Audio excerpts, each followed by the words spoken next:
Calling school committee meeting number 1635 to order at 6:03 p.m. Jane Burke, my next to last meeting as chair of the school committee. And there is no executive session this evening, I'm very pleased to say. And so we can go on to item 3, which is the approval of the minutes from the last meeting, 1634 on September 22nd. Do I have a motion? So moved. Second. Thank you, Jeff and Art. Any amendments? I do. Okay, Bonnie. Just a second.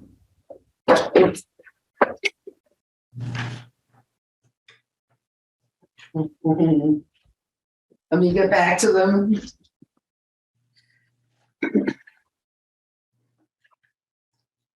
Should I do one more?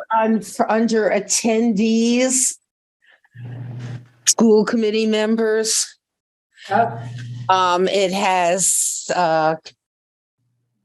Sandy, Chris, Oh, yes. and Jesse as school committee members should be under administration. Then under number 2, May Cook is still spelled wrong.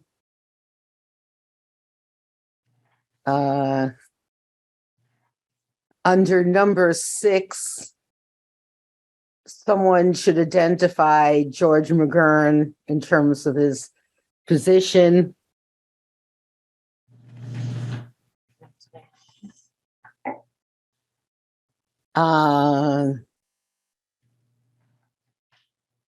And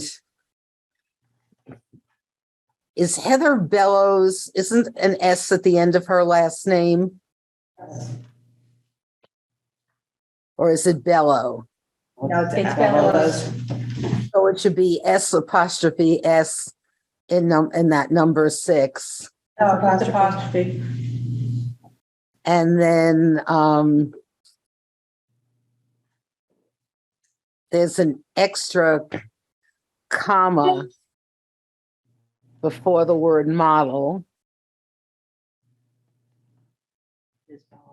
And then in number 10, the Can we association. stay on number? Can we stay on number 6 because there's another? Okay. The Egremont Regional Planning Board. There is no such thing. It's the Egremont representatives to the Regional Planning Board have suggested an alternative model. Oh, I thought they had another board. Okay, good. You're right, Bonnie, it is Bellow without the S. Okay, so then the apostrophe is in the wrong place. It should be before. Correct.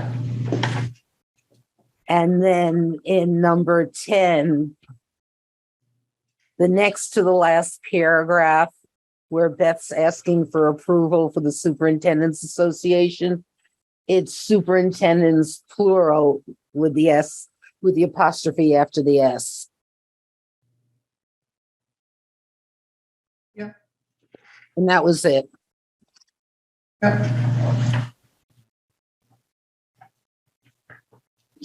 All right, any other amendments?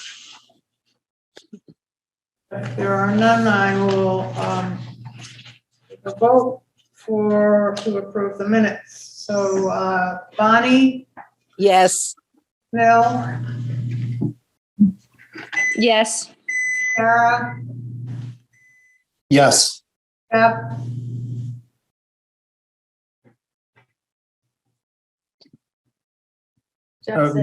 What was the penultimate name you called? I thought you said Jeff, and then it sounded like. Jeffrey. I called you Jeff rather than Jeffrey.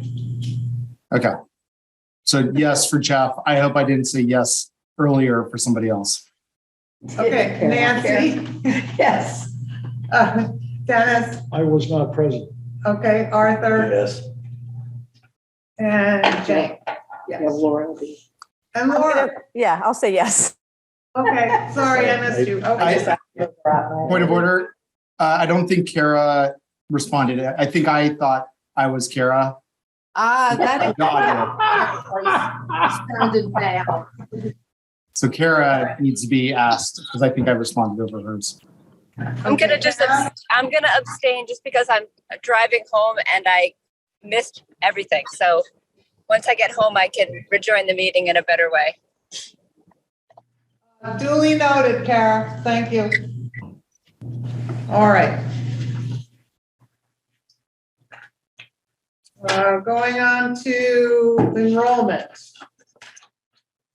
The enrollment numbers are in your package, and they're not, I don't know, mine's not numbered, so don't go by me. But the October 1st number is 615, which is down 2 from September 1.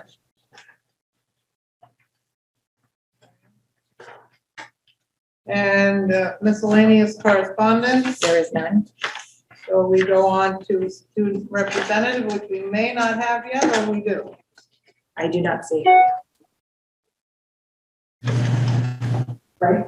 Yeah, I believe it's Jessica.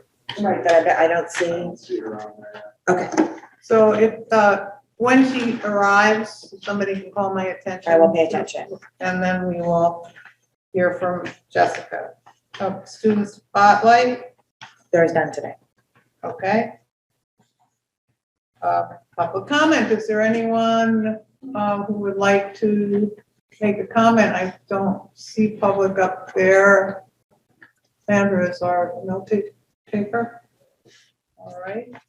Nobody in the room who's public? Okay.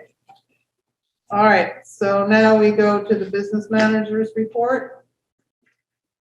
Okay, good evening, everyone. I have a couple of items for you tonight. First of all, in your meeting packet, you have the warrant report. Really a number of reports. The first couple are basically tax insurance and retirement. And the next one is just for health insurance. The ones after that are basically all just your everyday expenses. We've got some repairs done on campus, a lot of supplies ordered for the beginning of the school year. Really, not much to talk about in those. I can certainly answer any questions that anyone might have about any particular warrant, but there's just not a lot of excitement to be said, really, with these warrants. I move to approve the warrants presented October 13th, 2022 as presented. Oh, that was Jeffrey and a second from Nancy. Thank you. And no further questions? I'll try to be clearer. Jeffrey, Yes. Bonnie, Yes. Bill, Yes. and Kara, Laura, Yes. Nancy, Yes. Dennis, Yes. Arthur, Yes. and who's fourth? And Bonnie. No, Bonnie, you already got. I know, she's also at the table. She's not at the table. We've taken her away from the table. Jane, Kara unmuted when you called her name, but she didn't respond. Yeah, I didn't know if you skipped me. I did. I just looked through the packet before, so I'm happy to say yes. Oh, okay, I thought you said you were on She the road. decided, she didn't read the minutes Oh, okay. thoroughly. Okay, so thank you. Okay, and then I just had a couple other items, more informational pieces than anything else. We filed the end of year report that's done annually at the end of every school year. I believe, Jane, there probably is the Signed it. signature page somewhere for you to sign, please. I did that. All right, and we can submit that signed paper to the state as well. And then just a heads up to the committee that last week we had a walkthrough of the Sheffield campus with the appraiser to reappraise the properties for the insurance. So he should be getting something to us shortly with revised values for the property. Basically, as I let you know a couple of months ago, the property was not valued at something that we could possibly rebuild the building if anything catastrophic were to happen. And so we felt it was important to get a reappraisal of the property, and then we can adjust the insurance to make it cover in case anything were to happen. So at least we were finally able to get them in there, and we appraised every building on the campus. So we'll have something shortly and I'll present that to you. Thank you very much for undertaking this reappraisal. It's really important. All Can I right. ask a question to Chris before he leaves? Sure. Absolutely, Jeff. Given that the district owns the Sheffield campus, but like South Egremont and New Marlboro are town owned, do we expect that we'll have to reappraise those two properties as well? No. What happens with commercial property insurance is you get essentially what's blanket coverage. So, right now we have about $33 million in coverage for all of our properties. So what would happen is, we're obviously going to need to increase that because of the large building we have on campus. But that would also have a blanket, just say it goes up to $50 million. So we'll have $50 million to cover all of the properties. The likelihood that we would lose, say, every building on the Sheffield campus and every building off campus, New Marlboro and Egremont, are pretty incredibly slim. So that blanket coverage would cover any need for those buildings as well, and we would be all set. Does it, however, because the towns respectively own, like Egremont owns South Egremont, New Marlboro owns New Marlboro Central, is this an insurance policy that they should be having, that they should have? That's a very good question. I can certainly check with both our insurance agent and our attorney and find that out. Thank you. Appreciate it. Okay, will do. Thank you. Any other questions for Chris? All right. So we will go on to the update with the business with district member towns. And I'll open it up to any of the regional planning board representatives who are attending this evening to make comments at this point and to fill in the rest of the members. And raise your hand if you would like to. Do we want, I'm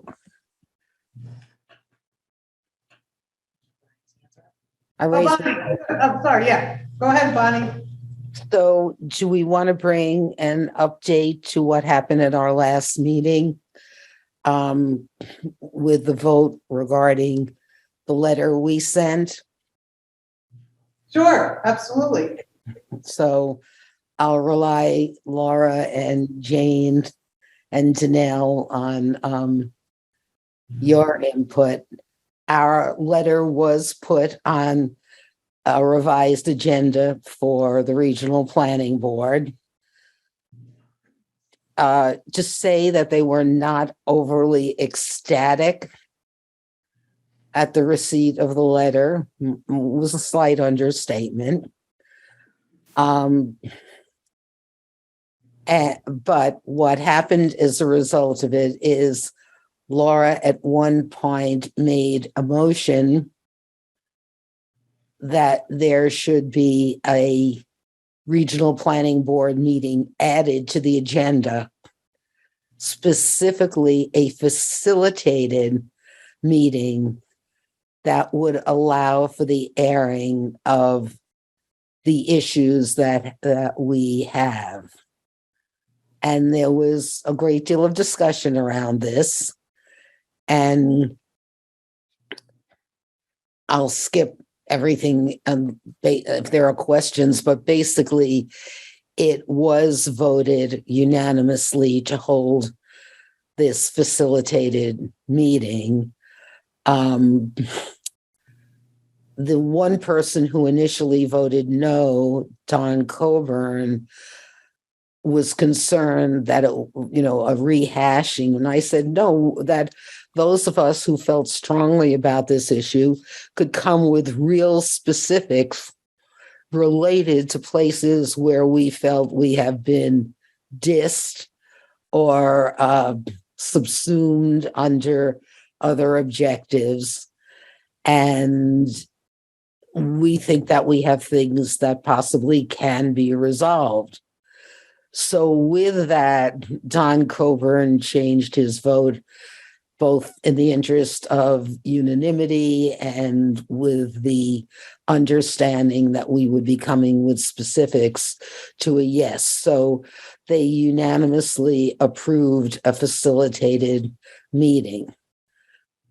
I will now editorialize. I'm saying it's an editorializing based upon subsequent gatherings of regional planning board subcommittees.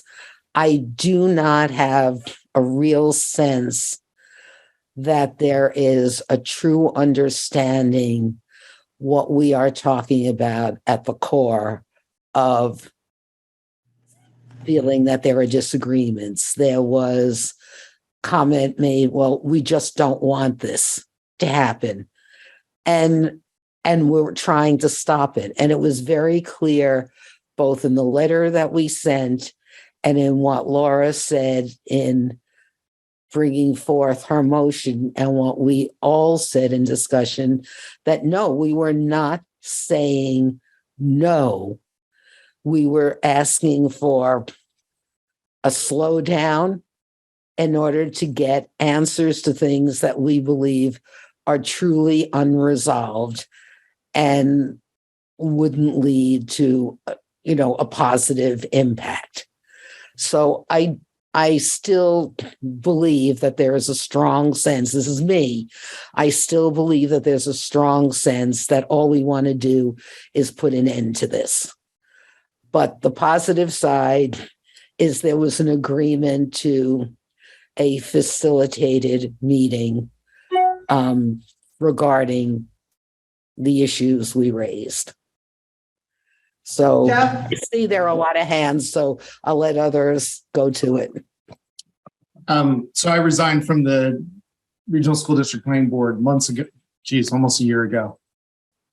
This request, I'm just saying for the record, and I know speaking to people who are aware of this, there was intention early on for mediated conversations to bring in a mediator that was completely ignored by a supermajority in that group. I think this is my editorialization, and I agree with the spirit of the letter that was said.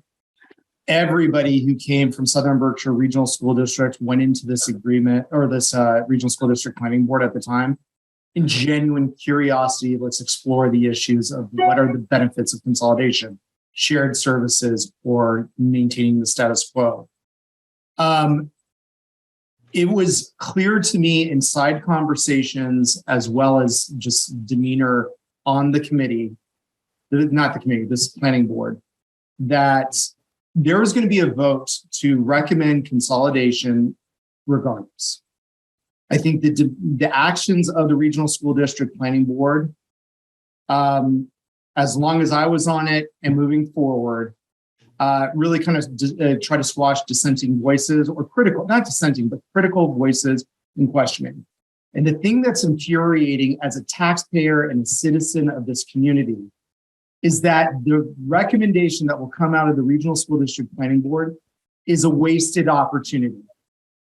There's so many problems with the fact that it was rushed through. And unless we slow down, I don't think it's going to be a good faith thing. I get livid every time I go to the website and see, get to know the facts, and you decide. And I feel like the facts were not fully explored. We brought in a consultant that by majority vote, who has a long career of trying to consolidate the district that has a clear slant to it. And we should have probably brought in somebody who is a little bit more agnostic to what the conclusion would be to present data. And it's infuriating because I want what's best for kids. And I don't know if it's necessarily in a unified district or two separate ones. But I feel like that committee has not done its share. So this is me editorializing myself, and I appreciate Bonnie's clarity when she's editorializing. I'm glad that there's a unified vote to this, but I'm very skeptical, especially as I'm going out on this position, that, if we have one meeting that's mediated, that this is going to resolve it.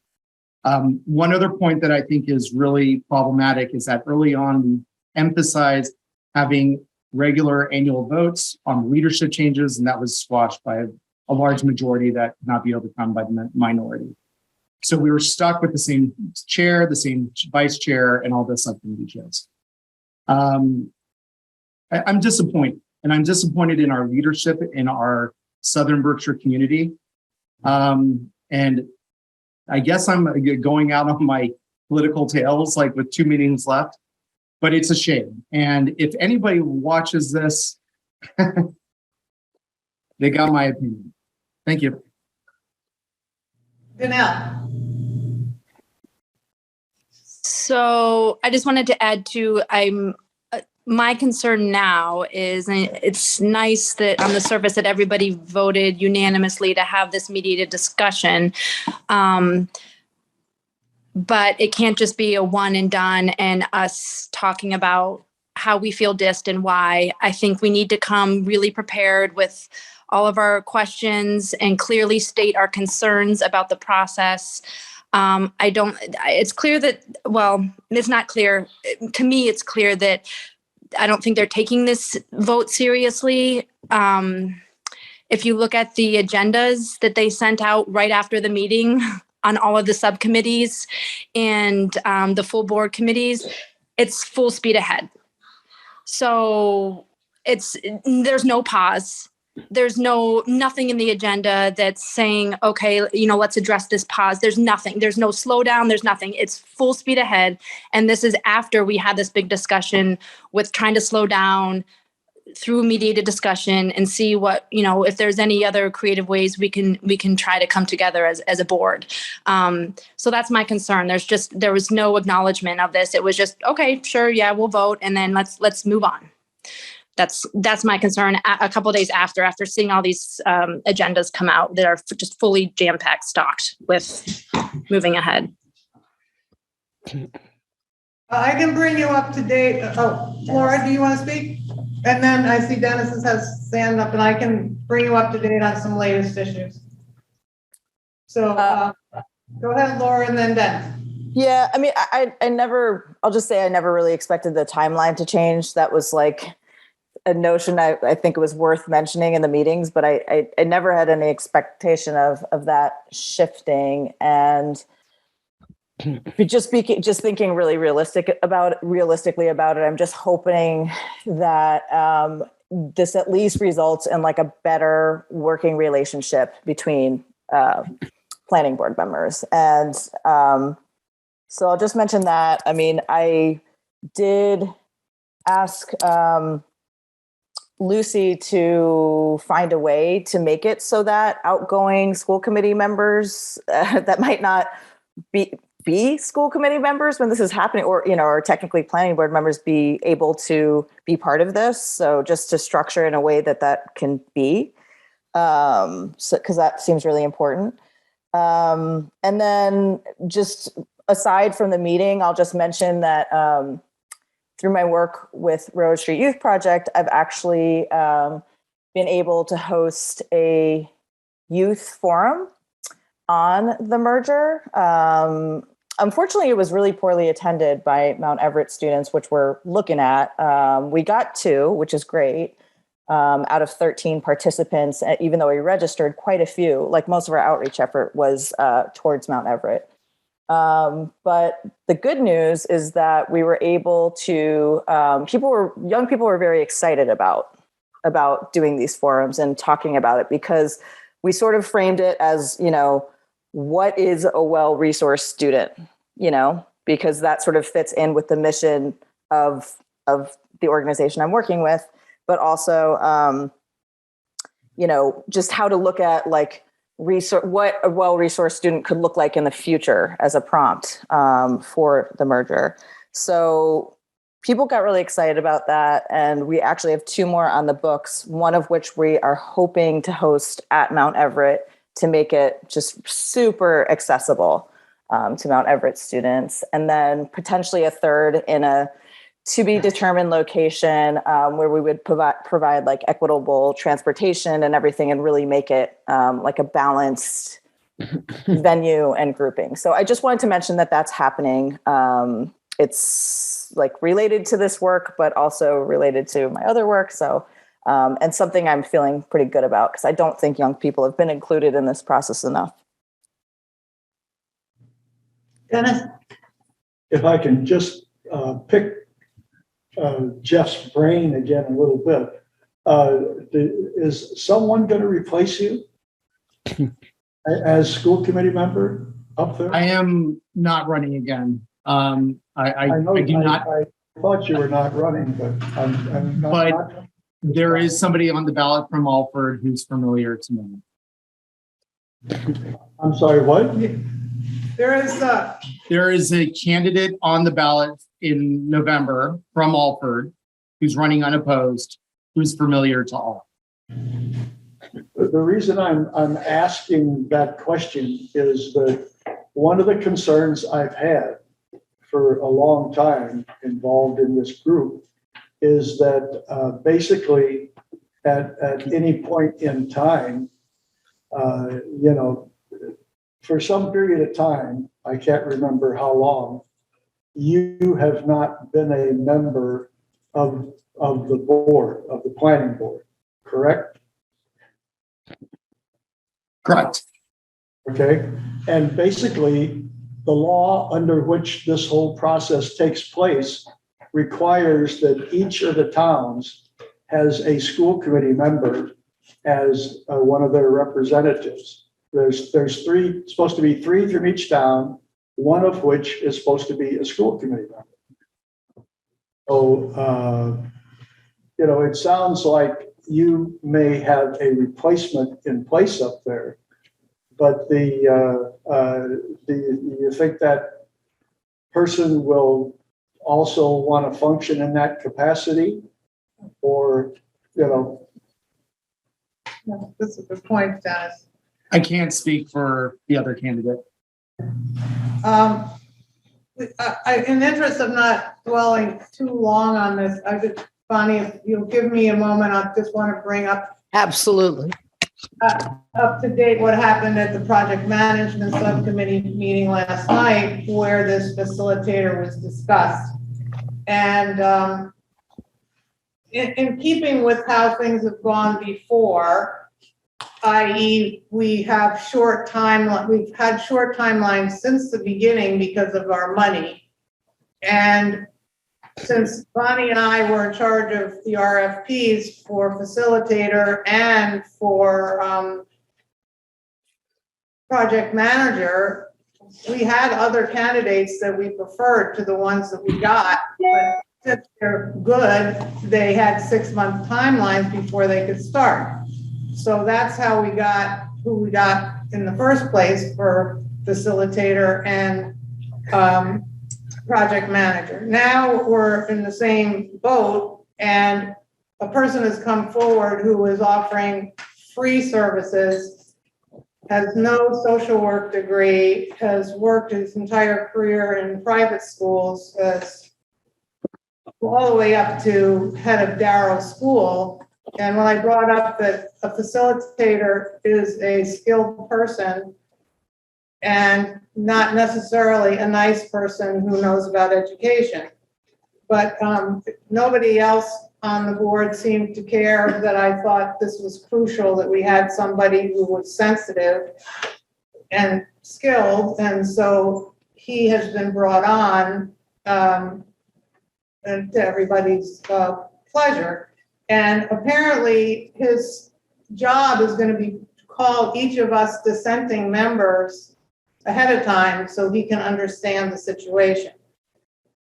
Just so it's sort of as it has been all the way through, except for when we had Hanover, an outside group, come in that has been marginalized with whatever they offered us, which doesn't support what the current research team is presenting. So this is the situation. I think our public needs to understand that.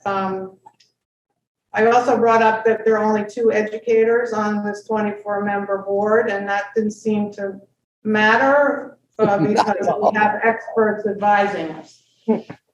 So, they're not asking us for any money at this point. They seem to be trying to get community compact grants and use up the town money. So I'm not sure we ever actually wrote officially that we had reviewed the request and we had voted against it at the current time. So if you want me to actually write an official letter, I think they got the message, but I don't know that we've done anything official. I have written to the chair and the project manager regarding their lack of attention to the timeline. I thank them for getting onto the facilitator, but they seem to have not heard our issue about timeline. And what I received back was, well, the committee the board didn't vote on it. And I brought up to them that we went overtime and the board did not get a chance to take that up. So hopefully at the next full meeting, the timeline might be discussed and we could have some optimism that we might get somewhere with that. Just to let you know some things that I know that you don't. And also I was wondering about sending Heather Bello a follow-up to her article about our letter and the situation with the planning board, to let her know that she stated that we had chosen the model at our April meeting, which we didn't choose it, we chose to research it. And she made another error. And I haven't written to her or sent a letter to the editor on the corrections, in deference to you all having the chair say something, a letter to the editor may make it seem that it's all of your opinions. So that's what I have to say. Okay. Does anybody have any questions for me about my string of facts there, Nancy? The one question I have has to do with who's been hired as the mediator. Is that what you're saying? Is it the... He's a facilitator and right. So and they're not. I'm concerned about their mediation requires, as you say, a substantial amount of skill sets, largely that are run either by lawyers or by social workers. Yeah, exactly. And I think that I'm a little surprised that that those credentials were not considered important. Well, I think that goes to what Jeff and Bonnie were saying about how important the group seems to think this. I just want to state it publicly that I think it's really important. Well, I did it for you. I thought made a couple of statements. You might want to listen to it because I figured if we're not going to get a facilitator to help us talk, I would just say what I meant. Well, is there a difference between, I guess my other question, and then we probably need to move on. Yeah. My other question, is there a difference between a facilitator and a mediator? Absolutely. Right. So why was, if Laura was asking for a mediator? No, she asked for a facilitator. All right. Gotcha. Facilitator. Gotcha. And we have yet to have a skilled facilitator. Right. Okay. That's all I need. Thanks. And it's been 2.5 years. So that's just, okay. And Bonnie, last word. All right, thank you. A few things. One, in response to what Laura brought up, Lucy did bring up with project management the desire for those people like Laura and Danelle and Jeff and Jane, who have served for 2.5 years, but will not be on in a couple of weeks. She said she was going to explore whether they can be in attendance and actively participate. And she made it clear that that was a response to Laura's question.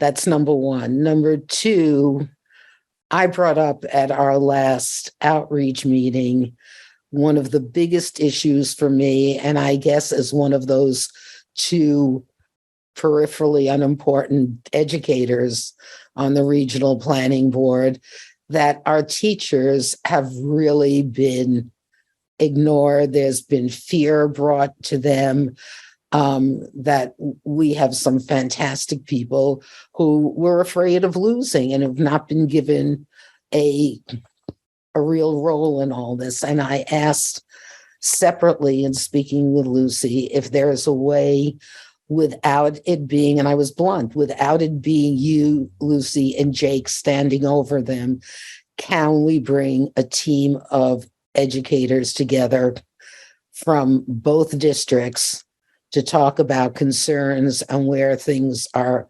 possibly can go and work together? One of my biggest concerns, which I didn't mention in the update, we were given at the last meeting a draft of a regional agreement.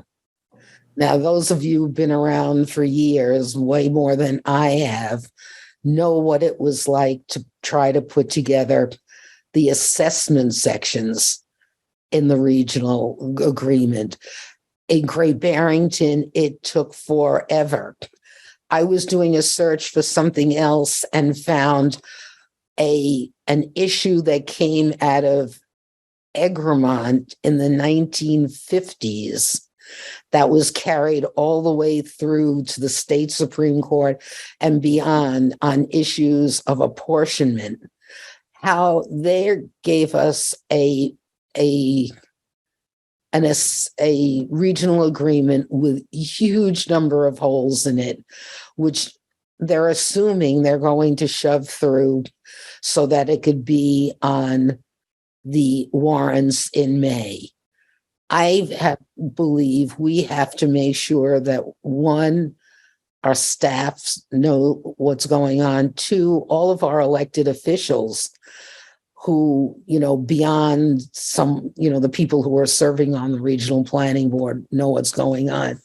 And Dennis, I refer this one to you. I went over the program for our MASC conference, and Bill Cameron, who heads this Berk 12, he put the summary that what Division 4, the Berkshires, is about is, in addition to a legislative forum that was attended by the entire Berkshire legislative delegation, not us, the division continues to support the work of the Berk 12 Education Task Force that has evolved into the Berkshire Educational Resources K-12.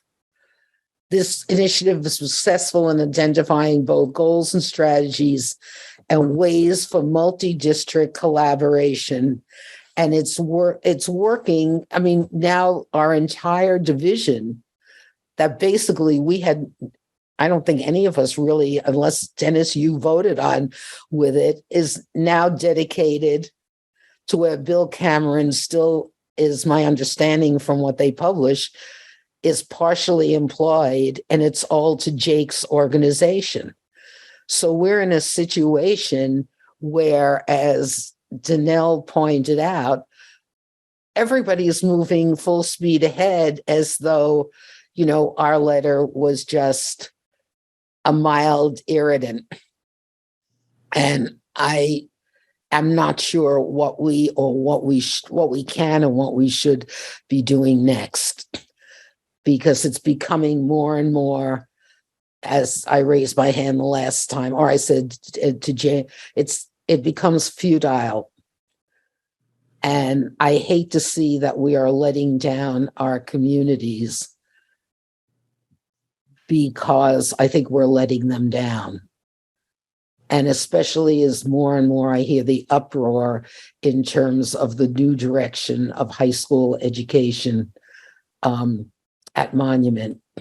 So mine's more frustration, and I wish somebody, was holding out a holy grail that I could follow. That's it. Okay, so Jeff, you've had your hand up all this time. Yeah, it's very brief. Jane, to your point about responding to Heather Bello, as long as you say Jane Burke, school committee chair speaking on her own behalf and not representing the school chair. Okay. You can, and I think your voice carries a lot of weight in this community, and I encourage you to op-ed if you need to, representing your own opinions. Can I share Yeah. something? So I just think it's important seeing, I believe one of you brought up the assessment formulas in the new regional agreement. Yesterday, there was about 6 hours of regional school district planning board meetings yesterday that I was required to attend. And the last one was finance, where they started to talk about what the new assessment formula could look like. And I encourage everybody to take a look at the slide deck and see. They did an analysis around per pupil cost differences in every category between Berkshire Hills and Southern Berkshire. It was very, very difficult to understand. And some of us have done this work for 18 years plus, how they were presenting the assessment formula. To me, it looked like most of the crowd was glazed over. There's a proposal, one of the slides is a proposal to create an assessment formula where they try to bring the costs associated with Berkshire Hills assessment down while raising the cost of our assessments up so that we meet in the middle. And I'm just wondering, seeing one of the things that we talked about was it being financially beneficial for the communities. Does that make sense in our overall goals of this process? So I think it's really important that people try to dig in and understand what they might be being assessed at and what for. There was a lot of discussion around capital expenditures. There are some significant differences in the way we manage our financial portfolios, and I think people should be aware of that. And it's very hard to understand in a 2-line chart with people trying to explain the formulas and all the nuances within that. So, Beth, that's posted. I believe it should have been after last night. Yeah, it's not in the minutes yet. I've got their website up, but it probably will be coming up soon. I think the slide deck is supposed to be being shared. Yeah, okay. Yeah. Can we send them, comes up? Excuse me. Yeah, I think. Could a link be sent? Yeah, I think that it would be a good idea to share regularly with the school committee directly important information that comes up in between meetings, just so you have time to familiarize yourself. All right, so I'm going to go on to the chairman's report here, which is number one. I heard from a quorum of people that November 1st is okay to have our workshop meeting about the anti-bias, anti-racist action plan.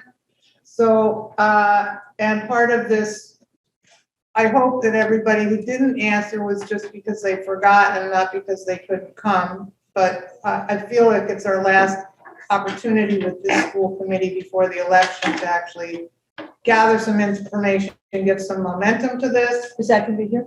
It's going to be at school with a Zoom option, and depending on what kind of response we get and whether we're going to set it up into small roundtable discussions because there's a lot of people, or a smaller group, because we're sending it out to the public, particularly parents and teachers.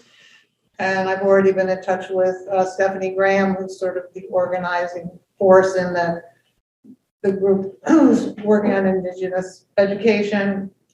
And I want to make sure that they know, and also the Social Justice League of the high school would be invited. So there's some items on the idea is to get a Survey Monkey, thank you, Julie, for being willing to put it up there to the public, would be, will go along with the invitation to see what their opinion is on certain things. And on our action plan, we had exploring a land acknowledgement. So I think somehow to couch a question about how we would acknowledge that Indigenous people lived in our region before we got here, and make it broad. Somehow get some feedback as to how people are feeling about that. There's also an issue about curriculum alignment, and we might ask a question about what they're hoping for, what goes on in classrooms, or what they're hoping I'm not sure how to do this correctly, but I want to make sure that we're hitting the issues that we want to discuss, and the idea of having community conversations about issues of anti-racist, anti-bias issues. So I was hoping to get this out the beginning of next week, so there's plenty of time for people to plan.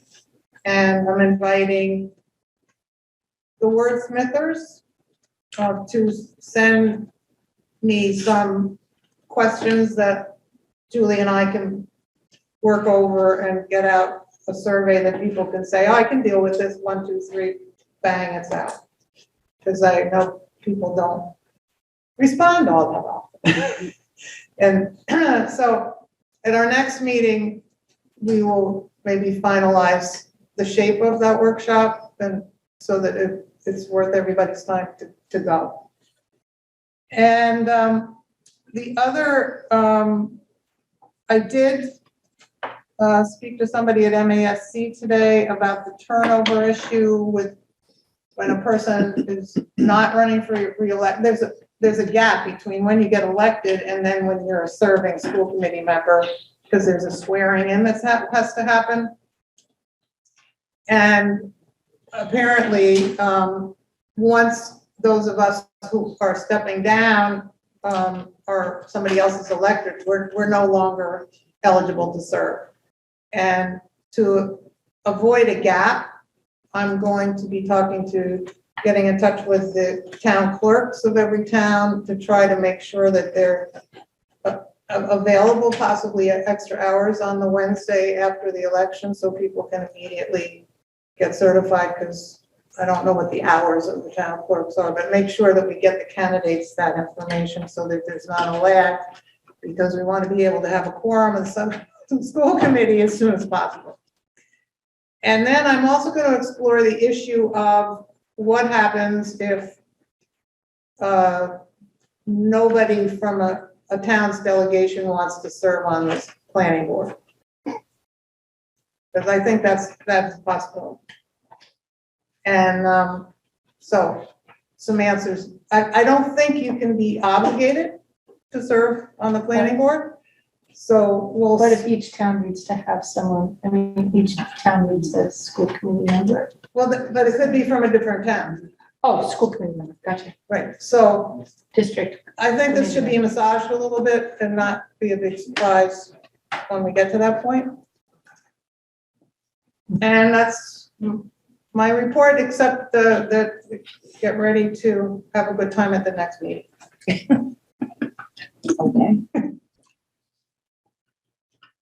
And so on we go to the superintendent's report, which maybe I'll even make one of these for next time, so I can have my final superintendent's report actually a printed thing. Oh, So well, you that's a keep it different as- report, because mine is, Keep it as a memento. yes.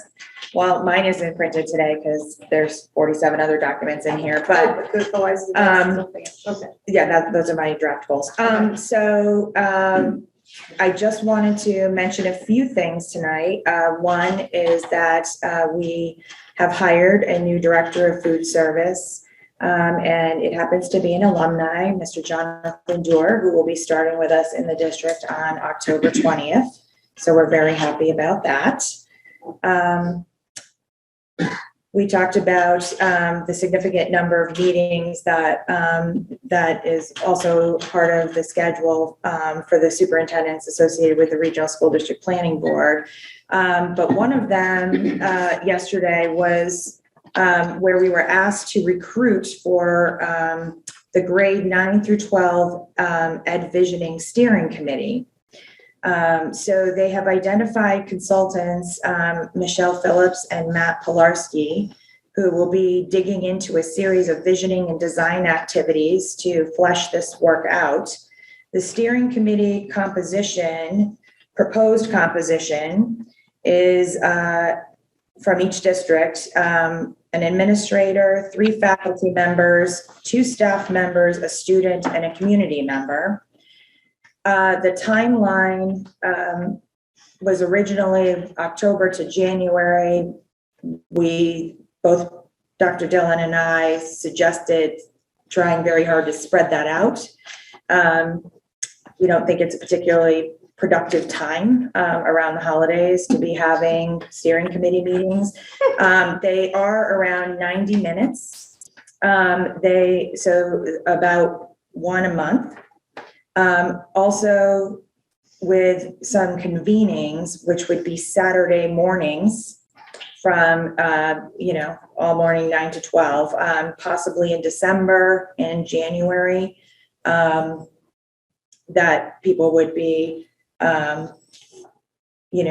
being a part of. So they suggested that we try to recruit, and I said, I feel very strongly that we should use the funds that they had set aside for just the leader of the steering committee and spread that wealth so that maybe people could get some form of a stipend to be doing that work, because I think it is a significant number of hours and an amount of time.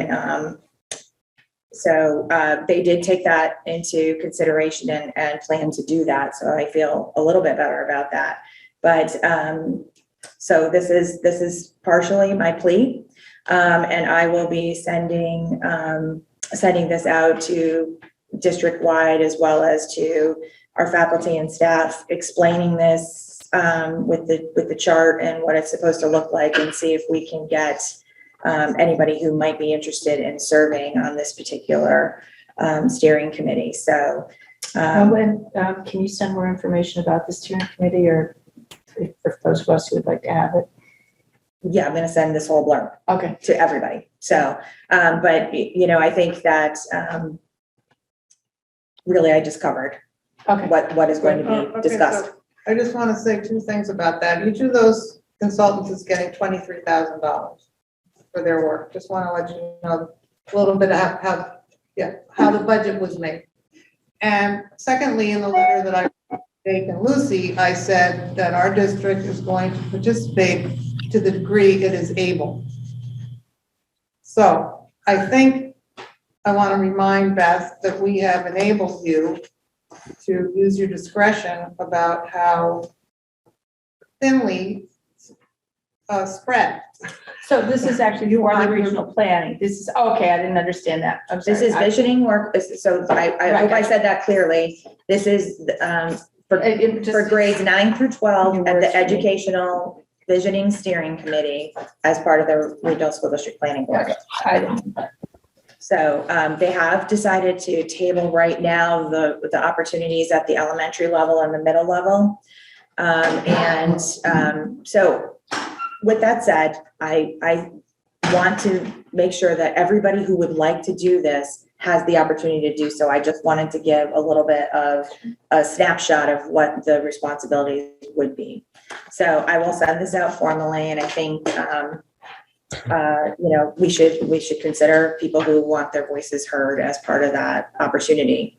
We had the second meeting of our virtual learning excursion grant work that we're doing jointly with Berkshire Hills yesterday, or the other 2 days ago. I don't know. I don't even know what today is. So, okay. So where we're studying Mission Vista High School in California as an exemplary school model for potential redesign or innovative design ideas. So we have quite a significant team of people who are participating in that. That's a significant time commitment with, I think it's at least 2 hours. It might be 10 or 12 hours of plus some outside homework and the opportunity to fly the whole team to Mission Vista to see it live. I see 2 hands up there. Are these about Mission Vista Or something else. or something? I'll wait to the end. It's I'll wait till the end. I can wait to the end also. Okay. So I wanted to share that I'm thrilled to say that I will be representing our district and the Berkshire County Superintendent's Roundtable on the national board advancing the rural education cohort. As you know, last time the committee authorized that I was able to join the board and gave me $1,000 towards that initiative. I brought it to both organizations, and I want to say a thank you to my colleagues at the Berkshire County Superintendent's Roundtable for supporting. They voted to give $1,000, the other $1,000, so that we could participate in this because it's valuable to everybody. So I just want to say thank you to them. So that starts October 19th. We did talk about that Division 6 meeting, which I think is critically important. It's an opportunity for all of us to get in front of legislators and tell them what we're thinking about and what our concerns are. When is that? That is Monday, Monday, October 24th at 6 p.m. via Zoom. I believe I sent it to everybody, but if I didn't, we will again. But it is Zoom. You can look it up. It's right on the calendar at MASC. So that's a really important opportunity. One of the other great things about the Berkshire County Superintendent's Roundtable is we're all on different committees at the association level. I'm happy to be on the Professional Development Committee, but there are 2 superintendents in the county who are on the Legislative Committee. So when they asked us to talk about concerns that we have, so I did bring up my concern about the fact that we didn't get HVAC funding out of the hundreds of millions that are available for that and the reason why. And then some districts who didn't even really need it or request it did get funds. So of course they are like, well, I'm going to do something with it. But it's kind of, for me, I just found that to be not exactly a great way to distribute funds. Another thing that we did talk about is there are places that have a significant amount of funding, ESSER grant funding, that they're not going to be able to spend. So one of the suggestions was that we pool whatever can't be spent and then maybe do a competitive application for people who might have some initiatives that really could use the funding. So we sent that back as well. And of course, we talked about the needs for rural, the part of the funding formula that needs to be addressed for rural schools. I say it every single time anybody wants to listen to me. Also, today, the state auditor, Suzanne Funk, released a report. Here, I haven't read it all because it's quite large, but it's a report that identifies the way the state can aid municipalities and improve the delivery of critical services in the area of education, public safety, and infrastructure. I think there's quite a bit on funding schools appropriately, like the funding formula, actually sticking to what they said, funding it at the appropriate level of inflation, not changing that, transportation, all the things that we talk about on a regular basis, but that was recommended. I will send this out to you. I just got a copy of it today, but for those who want to read it, I'll share it. And we have been invited to Simon's Rock tomorrow to their board retreat to meet with their board and discuss our early college partnership tomorrow at the in the last hour of their all-day retreat. So many of us are going to be in attendance and look forward to that opportunity to talk with our partners. I think that's all I have for now. Oh, wonderful. Okay, now we have questions for you. Oh, sure. So a couple things. Thank you. Great report. Good to hear about like the cohort got matching funding, and thanks for advocacy for like the funding formula. 2 things I just wanted to share. I know in terms of the funding of the Regional School District Planning Board, offered. It just came across our listserv that there was a special town meeting. One of the items on it was to vote for money for it. So just to keep that in mind, that when we were being mindful of our resources, the towns are finding other ways to fund it. And then the other thing I think is the most important, and it's great to hear that we have a new commissary person ahead of food services.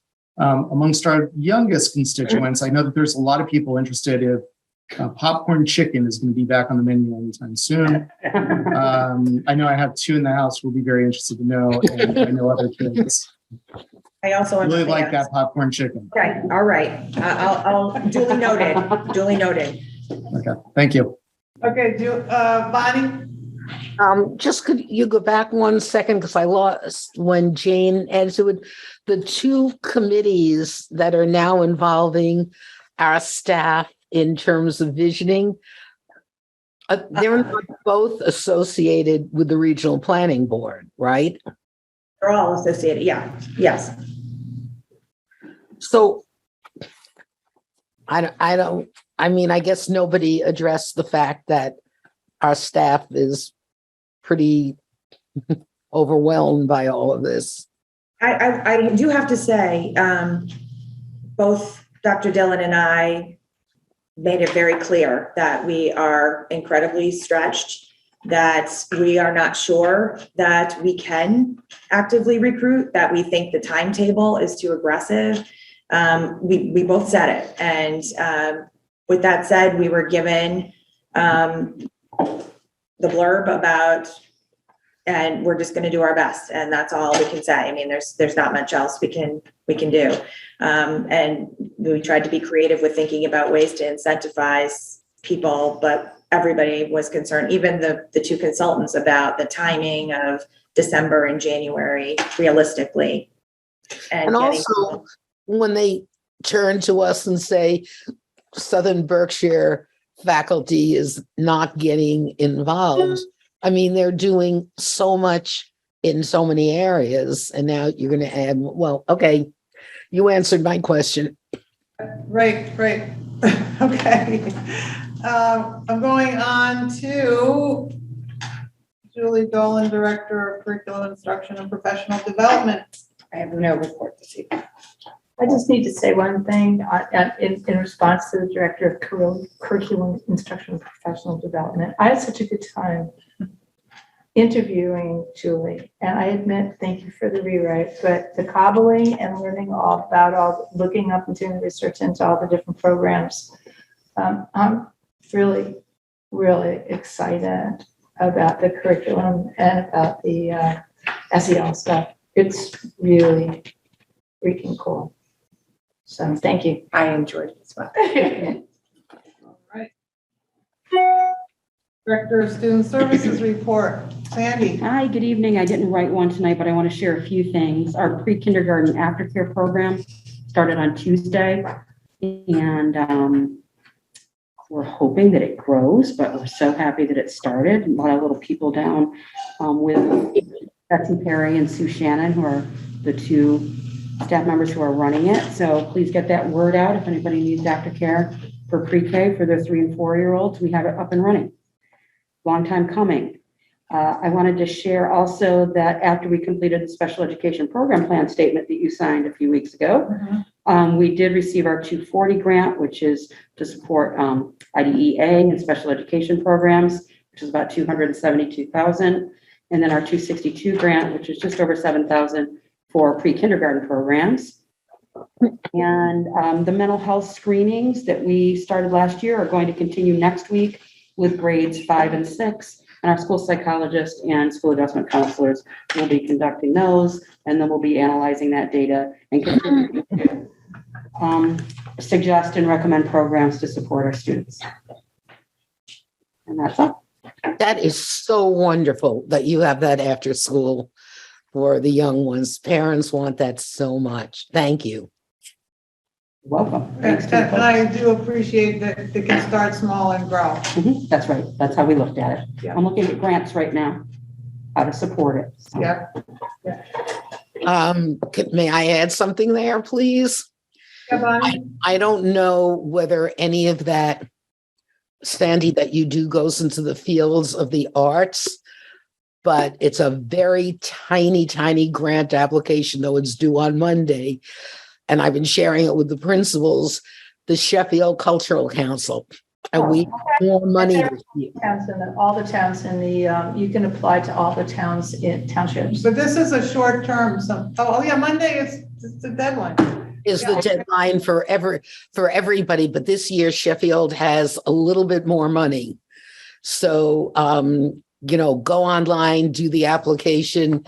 If the people at Shakespeare and Company haven't done something, or the music programs, or the, you need money for the senior luncheon, anything that will enhance the arts and cultural outreach.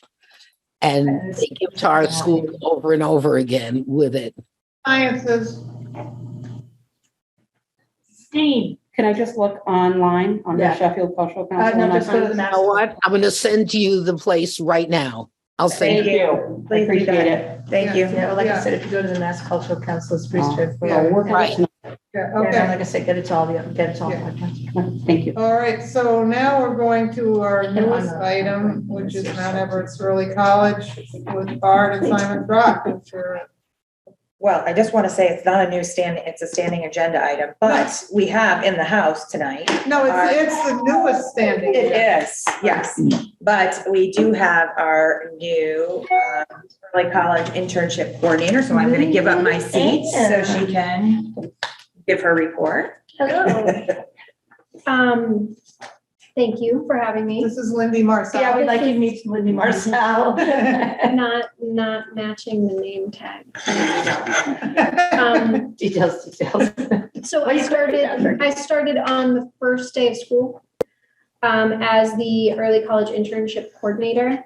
And I forget what conflict I had at the last few meetings. I think I was required to attend some different webinars or events. So I plan on giving an update regularly at school committee meetings from now on. I think you gave an update last time, right? I did. So top of mind items for early college communications. So recruiting and outreach are part of the designation requirements for the early college program. I'm working on getting on agendas for upcoming town meetings. I'm on the agenda for the 17th in Sheffield. I reached out to New Marlborough and Alford and Mount Washington and have not heard back from them. And I'm going to reach out to Egremont and Monterey this week. So that's just to make an announcement about our early college wall-to-wall designation to make sure that folks in our community understand the change. I also spoke with the Undermount Elementary principal and the superintendent about ways to get information out to families, because it's really important they understand the changes that are taking place within the district and what that means for them. I think currently a challenge we're seeing is students and families are not quite realizing the value, financial and otherwise, of the early college courses at a fundamental level. Like an anecdotal story would be, I was asking one of the students for their early college enrollment form, which should take probably 5 minutes. And I said, hey, if you don't get that form back to me, you're going to take this college course and you won't get credit for it. And the student replied, that's okay. And I was like, oh, I don't think our students quite understand what it is that they'll get at the end of the semester when their transcripts come through. So that's been a little bit of a challenge, but one that really makes sense. And I think I have some plans in place to make sure students recognize this. And also things like the newsletter article are really going to help. So thank you, Bonnie, and the rest of the school committee for putting together that newsletter piece. Really helpful. I think it was really on target for what we're trying to do for communications right now. In terms of implementation on the ground here at the school, we're about midway through the semester. This pacing is new for our Mount Everett students. They're not used to working on a semester basis. And I think the coursework is really starting to get serious. Midterm grades were sent home through Simon's Rock system just last week. So I'm waiting to hear feedback about that. I'm going to start keeping the library open after school as a Mount Everett version of an academic support center for early college students who might need help managing their coursework. And we're getting connected to Simon's Rock student peer tutors. So they have trained student peer tutors that our students can work with, especially for English language support. So they have some bilingual student tutors that I'm really looking forward to connecting with our students who are currently enrolled in early college classes. In terms of administratively how the program is going so far, I meet weekly with the curriculum director, superintendent, principals, and kind of run through just logistics items mainly. I have a meeting scheduled with special education leadership in the middle and high school right now. And Sandy, I'll be reaching out to you about that soon too. So designing early college experiences for students on IEPs and 504 plans. So that's going to take some special attention to detail, but I think we have a really good support on the Simon's Rock side who's done this before. So I'm feeling really good about that. Critical. There is another community visioning session. This is the third community visioning session to take place. That's October 28th at 6 p.m. at Simon's Rock. So you have 26, 27. I thought it was the 26th. Oh, what did I just say? 28th. Oh, that was me just having. Okay. Dyslexia. I was about to put on. Nope, it's definitely the 26th for sure. Sorry. I'm working on increased attendance, including sending out some flyers. I'd really like to get more community members there, including families with young children, so they can participate in the design of this program and then look forward to sending their kids through the program in the future. So working on logistics right now also for scaling up. So remember this is a 3-year implementation period, and we are just in the first year of that. So there are a lot of changes to make in terms of scheduling and student grades and making sure student credits requirements get met on both sides. So a lot of attention to those details, which will be smoothed out over the next 3 years. I also have a lot of implementation support from the Department of Elementary and Secondary Education. So there's webinars just about every week where schools from all across the state join, and we get to, collaborate with each other on what's going well and what's not going so well. And there are several schools ahead of us. We're really the smallest and most rural implementation.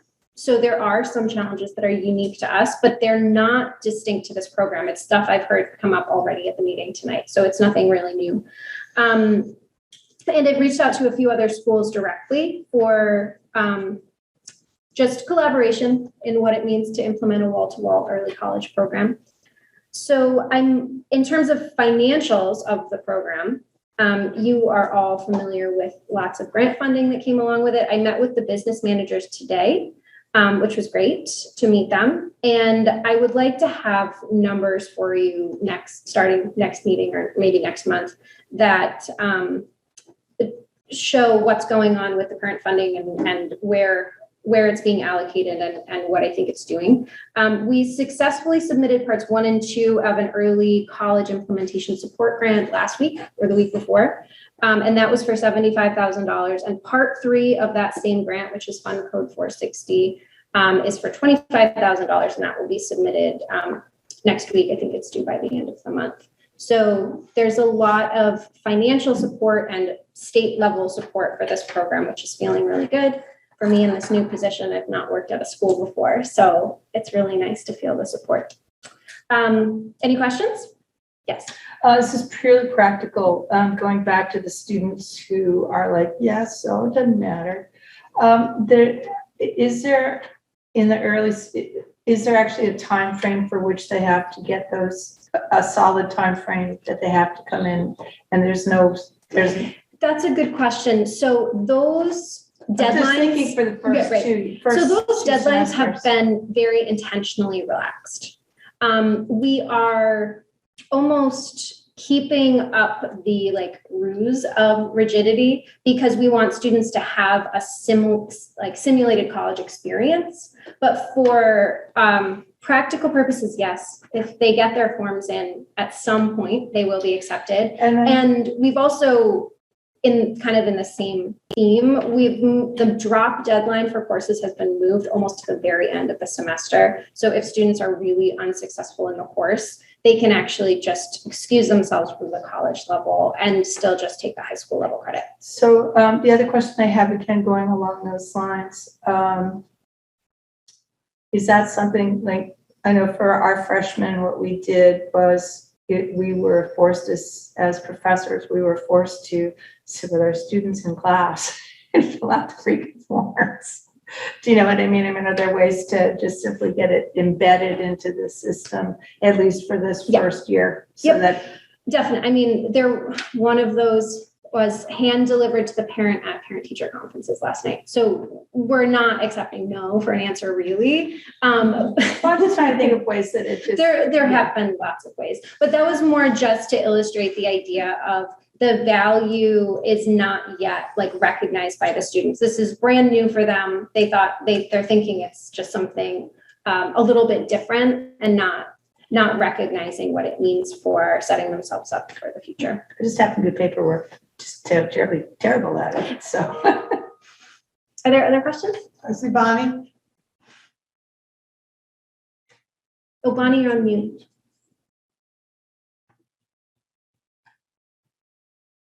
No, I'm not. A couple of questions. One, what have you been doing in terms of increasing orientation for parents? Good question. I attended a PTA meeting this week, for example, and working on sending information home in written form and then putting together emails. Mm-hmm.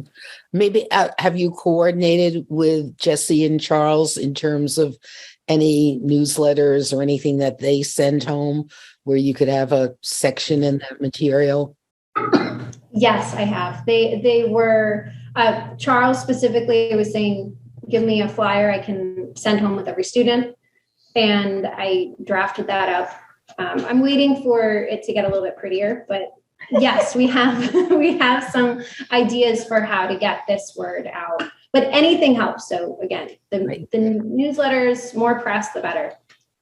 And then my other question is, could you tell us if you have, any positive story of a student changing an attitude or a parent changing an attitude in these first weeks?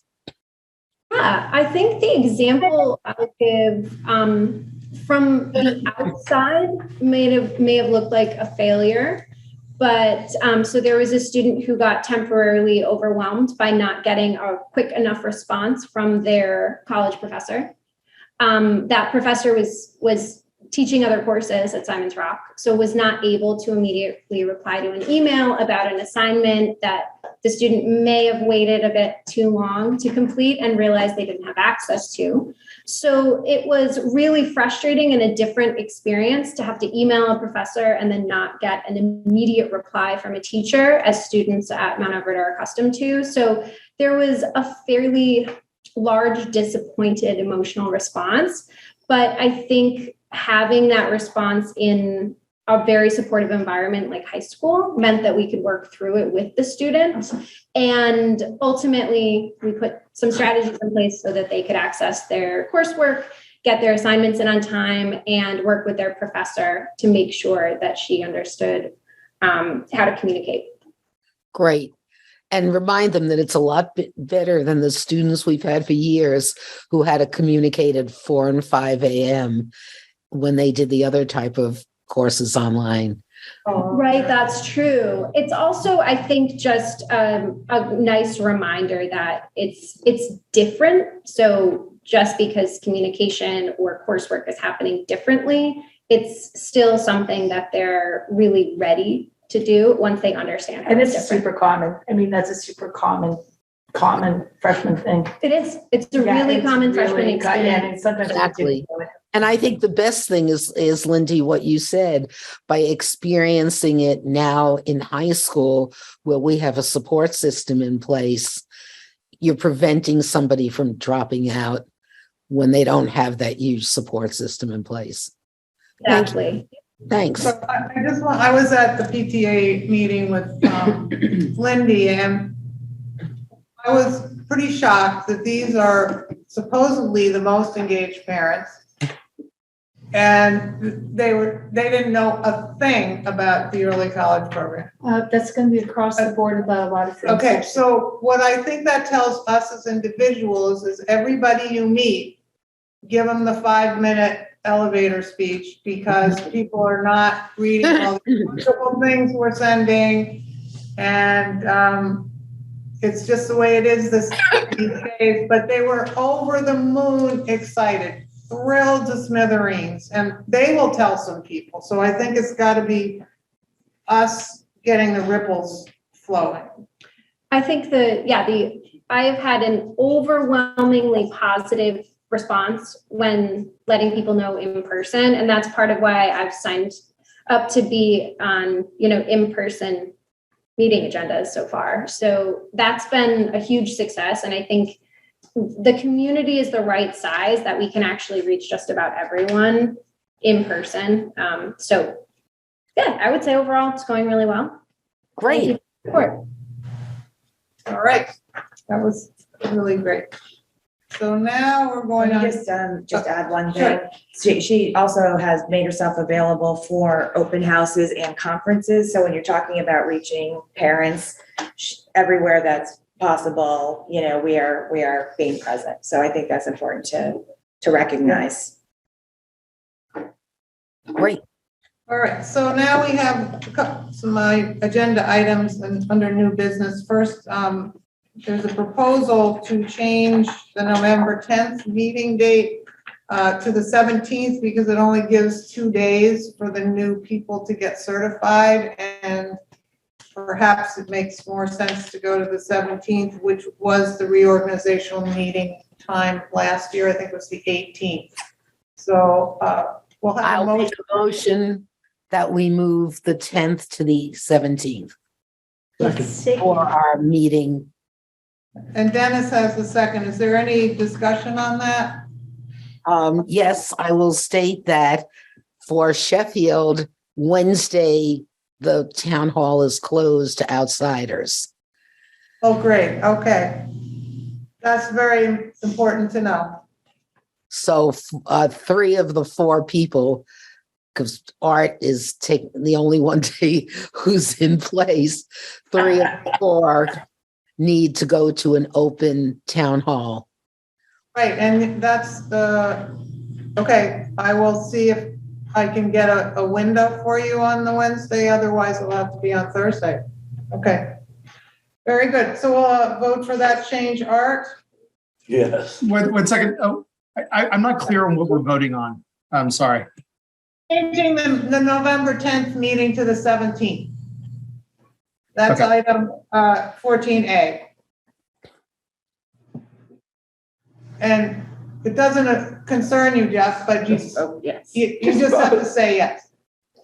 Got it. Okay.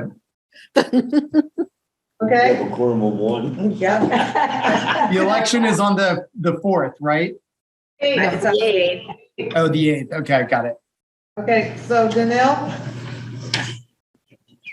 Yes. Laura? Yes. Dennis? Yes. Bonnie? Yes. Sarah? Yes. Jane? Yes. And Nancy? Yes. Okay. I don't think I voted. Well, I said you said yes. Yes. She nodded, so you said yes. Sorry, I was looking at the wrong month. I was looking at October, so. Okay, all right. So now the district student attendance is another issue that was requested to be on the agenda. I think that Beth is going to address that. Sure. With a short PowerPoint. Yep. I sure am. So we had to, oh, are you gonna put the, Put it up right now? wonderful, sure. They made it really big for me because these new contacts are making me crazy. I can't see a blessed thing. Okay. They're supposed to make it better for you. I'm not sure that's working out. So now I have 400 pairs of readers everywhere I go. Okay. Those are nice ones. Aren't they? Oh, thank you. Thank you. They're kind of zippy. This, I believe that Bonnie had requested that we talk a little bit about the article that was posted back in the Berkshire Eagle, June 30th, around chronic absenteeism. And for sure, it's a concern and something we talk about on a regular basis. But we thought we'd just do a little bit of a presentation on what we know and what we're doing. So in case, you can go to the next slide, on the Get the Facts. So we put a link to the article in case some of you maybe forgot what the article was and wanted to look back at it. Just in general, it's right in there. It talks about the absenteeism in Massachusetts schools and how it's doubled or more than doubled in the last 2 years. Clearly, the pandemic plays into that. But in 2020, there was 13% of the state's public school students were chronically absent, and that number as in 2022 is 29%. So this is a trend and a concern across the nation as well as our state. When the state chose an additional accountability topic, they chose attendance as theirs. So this is not new to anyone. One of the things that we did notice and wanted to point out is that the percentages that are in the article do not differentiate between excused and unexcused absences, bless you, which is very important because clearly with the pandemic, there were a number of extensive excused absences. So that should be pointed out. And at this point, we're still seeing concerns related to COVID and the pandemic where families are still choosing to keep their students home or are very cautious if there seems to be any kind of uptick. So that's important to note. Okay, so we can go to the next one. So what does it look like in the district? Next slide. Oh, it's fine. It's fine. So chose to put it in the positive light, showing based on the year, the percentage of the percentage of students who are in school on a daily basis. So you can see going back all the way to 2018, we go from just under 95%. At where in 21-22, it was down to 91.34%. Currently, we're at 92.4%, and I'm just happy to say it's going in the right direction. Are we happy about all of this? No, we're still concerned. And so if we go to the next slide, we know about the problem. We have made this a priority when we presented a while ago with our accelerated roadmap last year. We were bringing students back in. We talked about how this was an important way that we were going to address this issue, and that our focus was going to be about building those relationships with our students and families and saying, what can we do to support you and make it easier for you to get kids back in the building? What do you need? And finding ways to close the gap. So look at me, I just already went ahead and told you about the accelerated roadmap. So we started with that. And we've also been working with the data around attendance and belonging. And, we've been really focusing on a culture, some cultural changes, creating that sense of belonging, making it a priority, attending a lot of professional development, writing grants, all about giving us ideas and strategies, coaching, anything we can to support our communities in coming to school. And lastly, so what are the things that we've done to address this? So just talk about process. So every day, a student is absent, regardless of, for every single student who's not here, a phone call is made home. We send letters home to families of students who have been unexcused absences after 4, 7, 10, and 14. You're really only required to do it after 14 absences, but you can see that we're getting right to it because it's so important. We have an attendance policy, and which is in our student handbook around students not receiving credit for a class after the 14 unexcused absences. So 7 unexcused absences per semester. We have identified, which was also a part of, I just want to make sure I'm saying the right one. I didn't put the action. You didn't put the accelerated roadmap. This is part Yes, out of that. this is it, yeah. Yeah, so out of the accelerated roadmap, one of the suggestions was to create a team of staff members that focus specifically on supporting, counseling, solving issues of student attendance. That's what they focus on. They meet and try to address those just specific things. We started the staff match program where we wanted to make sure that every student felt that they had one person in the building. It could be anybody, doesn't have to be any teacher. It could be a custodian, it could be a counselor, whoever they feel comfortable coming to, so that if they need something or they're struggling in any way, they have somebody that they can go to. We did add some staffing. We added a school psychologist and a school adjustment counselor. Sandy and team have worked very hard with implementing the warm line. We talked about how the expansion of the pre-K program really came out of our concerns around the last couple of years of access to school for our youngest learners and their inability to have services. So now we're trying to get them in and address that now. Early college was also a response to that, right? We're trying to think about ways to engage students in internships, ways to have them think about their future and opportunities to experience it and ignite a passion that might not be there and keep them in school. A lot of kids were feeling like, I don't really know, is it worth it for me to go on, right? The cost benefit thing. So early college was a very helpful response to that.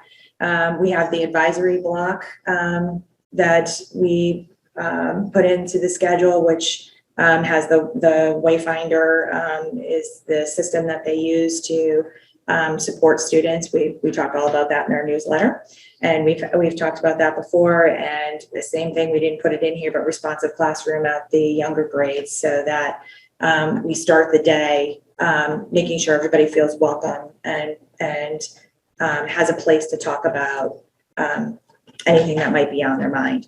And then we even invested in late buses to make sure that students can access help with teachers or anything that they might need additional support in as we come back to school fully and move forward. So we're well aware of it.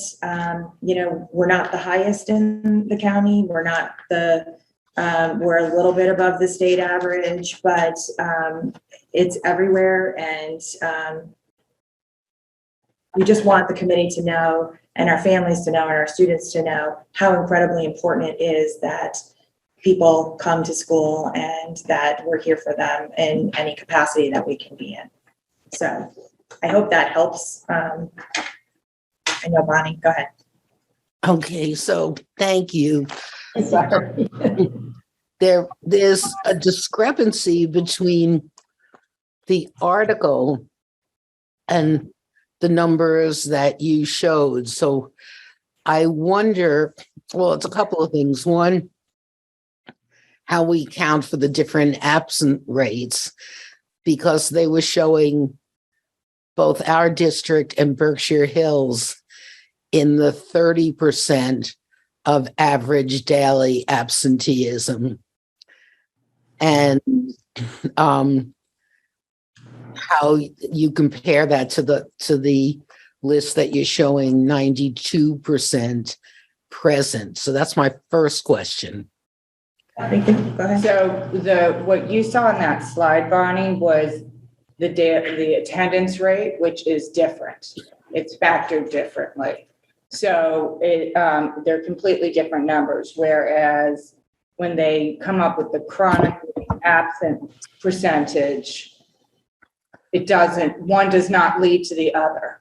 So if you go and look in the full chart, which was not a part of that article, which was part of the reason I thought it was a little confusing, the article, let's face it, you can take data and sway it any way you want. Oh, absolutely. Make it look really good. You can make it look really bad. They were trying to make it look really bad, and it's not good. But if you look like at the school report cards, they focus on the attendance rate, which is always in the 90s. I mean, for everybody. I didn't see a school that was below that. So it's just slightly different. But what you saw was the chronically absent percentage, which for us was 31.6 last year. So 31% of our students are chronically absent. Yes. Under their calculation. Under of their what- calculations were defined as chronically absent, but they do not factor in if the absences are excused or unexcused. So any kid who missed more than 10% of the 180 days of school was considered chronically absent. Well, we know we had kids that missed that many days because of COVID. Right. So we would have considered that excused. Mhm. So we wouldn't count them as being chronically absent. Okay. So to follow up on that, is there some secret ingredient or something where both Lennox and Lee had numbers, one of only 5% and one of 7%? Did somehow something get reported differently? Or is there something in the water of Lee and Lennox? I don't know the answer. I don't know the answer to I that. think we can only talk about our own data and our own, you could talk about why is North Adams and Pittsfield significantly worse. I don't know the answers to. No, I was just looking to see if there was something, what explained it. Call them and ask them if there's something in their water. Right, that's what I just said. And the last part is, because it doesn't jive. The last part is when there's a call home every single time a student is absent, do you get human beings or responses or any general sense of what the response has been? Because my concern is, and I've seen it in certain cases, where parents don't realize in some cases just how important it is to get, particularly I see with the little ones, to school every single day that they can be there. I'll hear a parent say, well, I had to go to this place and it was easier for me to take my kid with me. No, you missed school is your child's job. So I was wondering if you have a sense of any responses in terms of the phone calls. I believe that. On absenteeism. I'd say there's a mixed bag of responses. Yeah, I'll let Mr. Carpenter talk about his. So in terms of the secondary, Mount Everett, our record secretary makes a phone call to each parent. If the parent does not answer the phone, she leaves a message saying we're calling from the school and then follows up with an email. If we get students who show up multiple days in a row absent, we continue the same process and then loop in our school nurse who calls and asks sort of questions about is the child sick? Obviously, we're going to have some cases where parents never pick up the phone, in which case we've had situations where we have the SRO go to the house, or administrators go to the house to try to figure out what's going on. I would say we probably get most days, 75 to 80% of the parents pick up the phone, apologize for not calling or emailing first that their child's homesick. And then there are some parents who, call and say, when we call, they will give other reasons as to why their child's not there. But again, we continue to follow up with the 20 to 25% that don't answer the phone. Oh, great. That makes me feel, we're on to, thank you very much. All right. One quick question. Jeff has his hand up too, and then Nancy. Jeff? Yeah. So 2 issues. The questions I have: do we see them skewing like by age or like grade level, or is this more of like family by family, like trends, or is it completely random? Like if we see like people in one family unit, does it mean that multiple people in the family unit are also chronically absent? I think, what do you say? I mean, I think that, I think it's personal, right? I mean, I think if, how families feel about, the importance of it, like Bonnie's saying, some people might say, oh, it's easier for me because I have 3 little ones, to keep them all home today. Or, some people might say, oh, I need a mental health day. I mean, we've heard it, right? I mean, there's all those real realities, or I still have concerns about COVID levels and I'm just not comfortable sending my kid yet. Those are all realities that we're dealing with. So but we don't see a significant trend in any sort of bucket of excuses, or not excuses, reasons why people are not. I don't think so, right? Not of reasons. I mean, you certainly see statistically across the entire country certain demographics that have higher incidence of chronic absence, but not necessarily reasons. I was just more concerned about ours. And then my other question is, like I had a friend, not in our district, went on sabbatical, ended up leaving the area, withdrew their kids from their district, and then re-enlisted them so they wouldn't get in trouble, right, for missing too many days from the state. Do we see that happening at all? That might, if we accounted for people leaving, that might skew differently. Like our numbers, like, not saying about sabbaticals, but do we see people unenrolling their families, potentially only to re-enroll? I think there's 2 things we should talk about.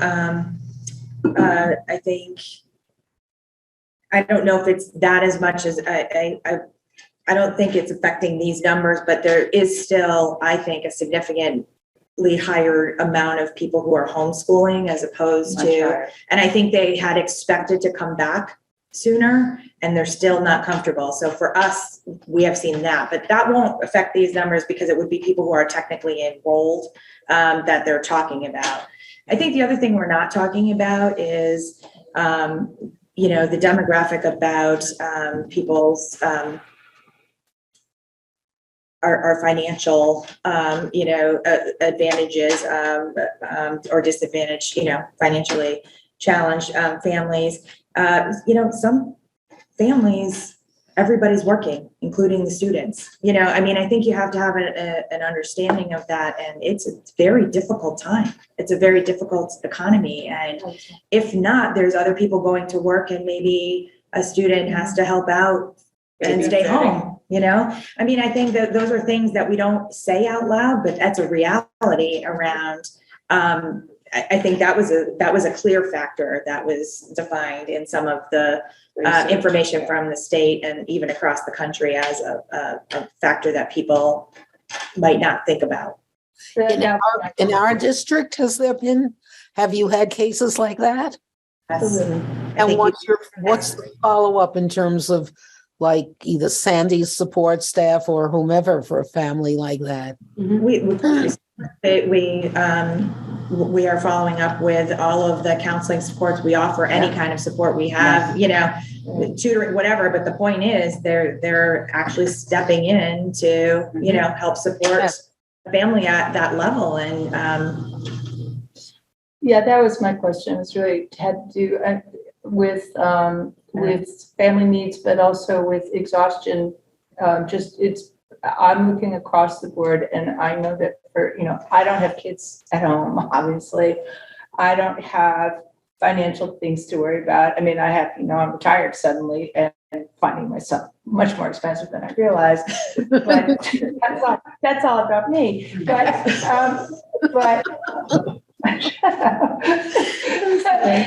it's really, I think that we tend to really be ignoring the devastation on mental health and on capacity to multitask between COVID,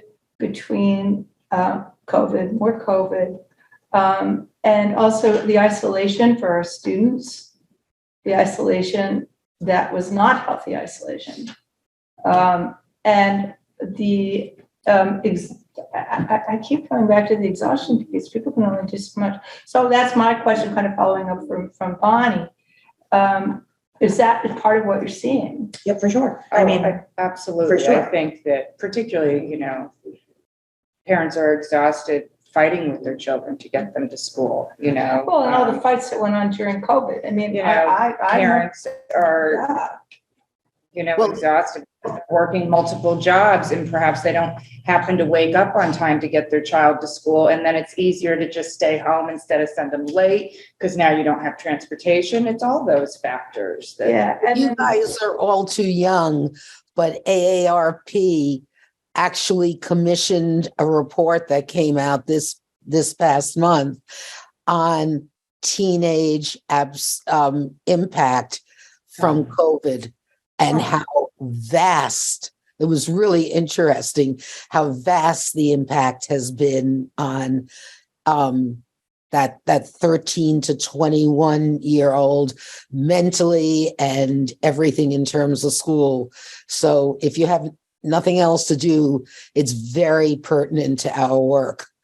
AARP in September. Yeah, for sure. I'd like to say I'm too young for the AARP, but when it comes in, I throw it out because I don't want to be. Yeah, it's kind of like, so there's that. But all right, let's not get into the age. But no, I go on to 14C, please. Yes. And we need to adopt these resolutions. So we need to give our representatives. Yeah. I'm just saying that our voice needs to be heard at the state level. So I just wanted to clarify whether we can vote on these as a block or we need to vote individually. What is one of these? So if you look in your packet, these are the resolutions, which you, Dennis, as our representative, would be filing at the MASC. So we have to, the school committee needs to vote on, I believe, each resolution. So which way you'd like our vote cast at the Was that in the packet? I would like to make a motion to accept resolution 1 regarding sanctuary laws for transgender students. I'll be taking these piece by piece.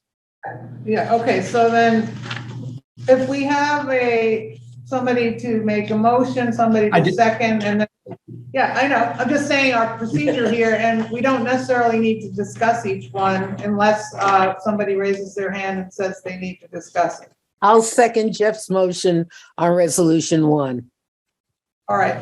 Regarding sanctuary laws for transgender students. Okay, so is there anybody who needs discussion on that? All right, so we'll vote on resolution 1. Art? Yes. Jeff? Jeff? Yes. Janelle? Yes. Laura? Yes. Dennis? Yes. Bonnie? Yes. Kara? Yes.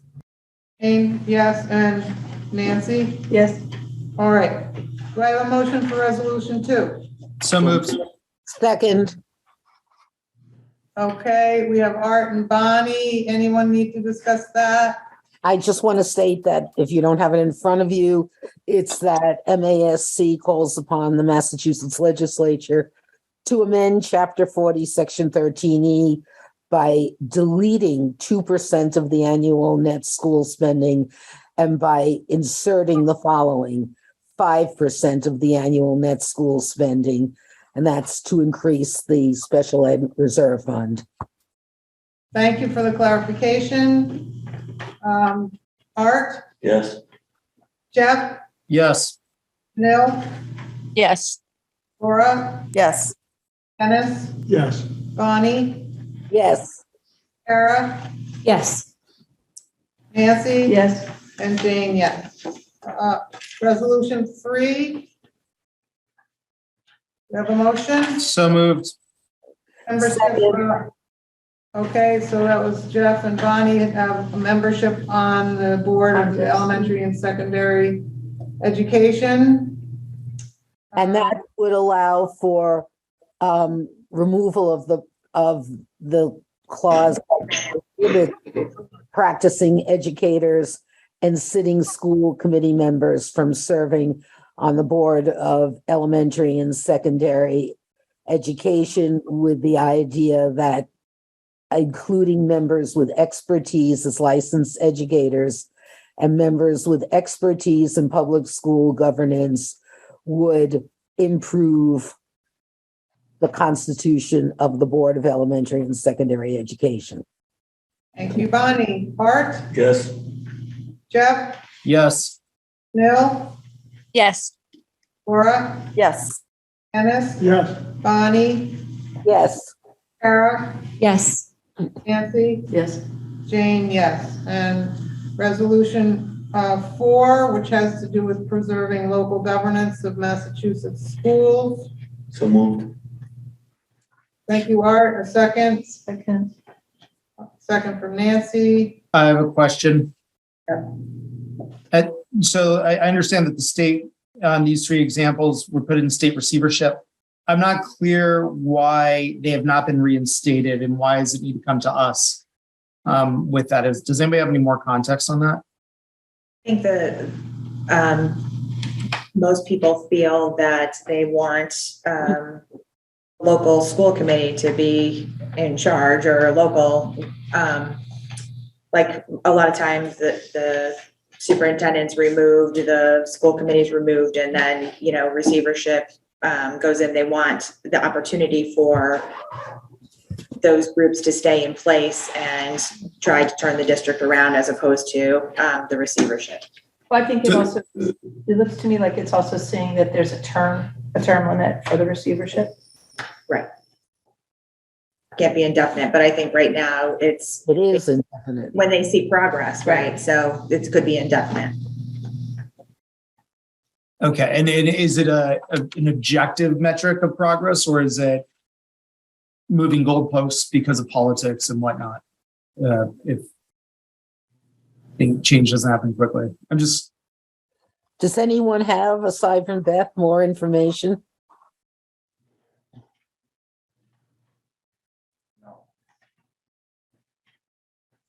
I'm just assuming if the MASC has vetted it and. Well, it's because the school committees were removed, so the MASC, Yeah. Well, this is one where it's being restored. Right. Somebody's made the decision and accepted the fact that, okay, it was broke, but now it's fixed. And then the only other thing that's different about it is that they're saying that they want the legislature to enact legislation to keep any future state takeovers to a term of no more than 3 years. So it's kind of like, okay, we're out of the hole, but we would like to make sure that we don't get in the hole again for anything more than 3 years. Yeah, I think the more I kind of hear what you guys are all saying, like my thought on this is it's good to put the state on a timetable to get it going, because you don't want to swap bad with worse, right? If it's indefinite and you're taking control out of the community. So I think I'm understanding it now better. All right. Art, Yes. Jeff, Yes. Danelle? Danelle? Yep. Laura, Yes. Bonnie, Yes. Kara, Yes. Nancy, Yes. and Jane, yes. I move to accept resolution 5, personal financial literacy education. Second. Yeah. Okay.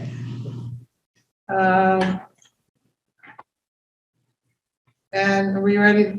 Is that clear enough? We can go Yeah, I right think ahead so. on that? Yeah, right. It's pretty straightforward. Art, Yes. Jeff, Oh, yeah. Danelle, Yes. Laura, Yes. Dennis, Yes. Bonnie, Yes. Kara, Yes. Nancy, Yes. and Jane. All right, on to resolution 6, the final one. Establishment of a regional school assessment reserve fund. So can I have a motion? So moved. Second. Second with Jeff. Any clarifications needed here? I don't know. Yeah. It's a little confusing. This one isn't as straightforward, but. Yeah. Well, this is one that's basically trying to change MGL. That's what makes it a little different.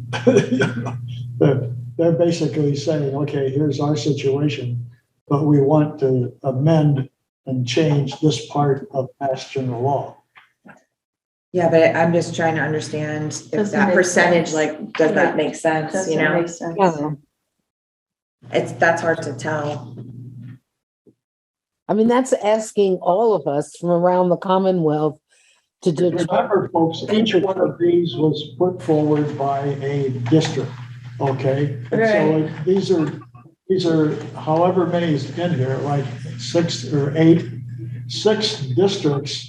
This is what they want to happen.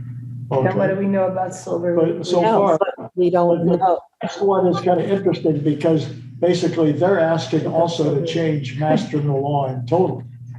So that's a little different than what the Right. rest of Regional assessment increases by more, and I'm not making sense of this. I'm not comfortable with it. I have to tell you, because of the fact, if you look at what they are suggesting, and not saying mandating, proposed language for legislation could include, I hate for something like that to go through, and then you get a town like New Marlboro, where a lawyer could say, well, you know, the school committee supported this, and we deal in, you know, that whole issue of a 2.5% or 2% rate of assessment. I'm not totally comfortable with this. I don't know. I think you'd have to do a little bit more homework to see. Yeah. And also understand more about Silver Lake Regional School Committee and what some of the issues are. Okay, so, Could It's I, not only Silver Lake, it's the fact if we approve this, then you've set a precedent for the school, the MASC, perhaps coming in conflict with select boards throughout Massachusetts. But the issue of whether or not you would be comfortable with this is you would have to look at what MGL says right now. Basically, what they're saying here is that they don't want the balance in the reserve fund to exceed 10% of the annual regional assessment for the municipality. Dennis, I'm not agreeing with you. I'm not disagreeing with you. My issue is this becoming a precedent that lawyers could turn to that might wind up with unintended consequences. That's all I'm saying, because I don't have enough information. okay, so take a minute to see if you feel comfortable, and then I'm going to take a vote. I don't think we need to spend any more time on this, given that it's 8 o'clock and we still have more work to do. I'm almost inclined to table if Art will remove the motion. I would support that. Well, I'm not sure whether that, I think we should I think yes or no is what they're looking for, but I'm not sure. Well, I mean, unless he's saying table it until the next time and someone's gonna look at this more carefully, I don't know who's gonna have time to, look Okay. at it. Okay, I'm prepared to go with them. Okay. Art, No. okay, Jeff, No. Janelle, Nope. Laura, No. Dennis, Yes. Bonnie, No. Kara, No. Nancy? No, and Jane. So as a committee, we have, we do not want to support this. Okay, now we go on to the superintendent's goals. So, it's not gonna be long because, or I don't think, unless, people have had a lot of time to look at it, which I don't think. But what I tried to do, I'm just trying to kind of stay on track with our timeline that we have been working to maintain, where we, did the district improvement plan, which I don't call it that. It's the strategy for continuous improvement. And, it's how tired I am, okay? 4 a.m. I started today, so to have some grace. But what I did is I took, this is just the proposal for what, the goals are, the overall goals are, and which indicators, I'm proposing to be evaluated under this year, based on the action steps that were already approved by the school committee in the strategy for continuous improvement. So I did propose different indicators this year because I thought they aligned better with what we actually said we were doing for action steps. But overall, the goals that we've set both in the strategy and what I proposed to the committee were 3 years worth of goals. I don't expect the fundamental overall goal to change, just the action steps that I would be evaluated on and possibly the indicators. So what I did is I put this in draft form. I kept the same goals. I changed I picked the indicators that I think most closely aligned with the work that we're actually doing this year, and it's up for debate with the committee to think about. I can then, after we can maybe get a meeting together prior to our next meeting in October, I just think it makes a little bit more sense if we can to set the goals prior to a change in the committee. So Jim DePisa is doing a medical procedure today and tomorrow and was unable to schedule anything before this meeting. So I think he will be able to get a superintendent evaluation subcommittee meeting done before the 22nd, at which time we can shape this up to a 27th. And you all have a chance to read over this. And if you want to zoom in on the superintendent evaluation subcommittee, or send Jim your reflections on it and copy Beth, then it'll be a very efficient meeting. And I thank you, given the 67,000 hours that you put in on everything else, that you even gave us something to start chewing on. So I appreciate our effort to keep to a timetable despite all the extra things that were inserted that we didn't expect. And then the stupid question is the things that are highlighted are the changes? no, those are just the indicators that I'm suggesting gotcha. we focus on under the goals. Gotcha. And I'm happy to, whoever, when we get to the evaluation committee, I can talk in more detail about why. So we have this document with different highlighted things from last year. Right. For whoever has saved them, like some of us have. And that might help you understand the tweak. All right, so now we're going on to the unfinished business, which we don't have any of, and we're going to the subcommittee reports. And I'll go to finance is not met, right, Jeff? Not met. Okay, community relations and public school advocacy. Might want to just share a little bit about what they've been up to. Yep. We've been working on the fall newsletter, probably to go out sometime mid to end of next week. Do you want me to tell you about it, or do you want to just see it when it comes out? Well, we have, It's fabulous. yeah.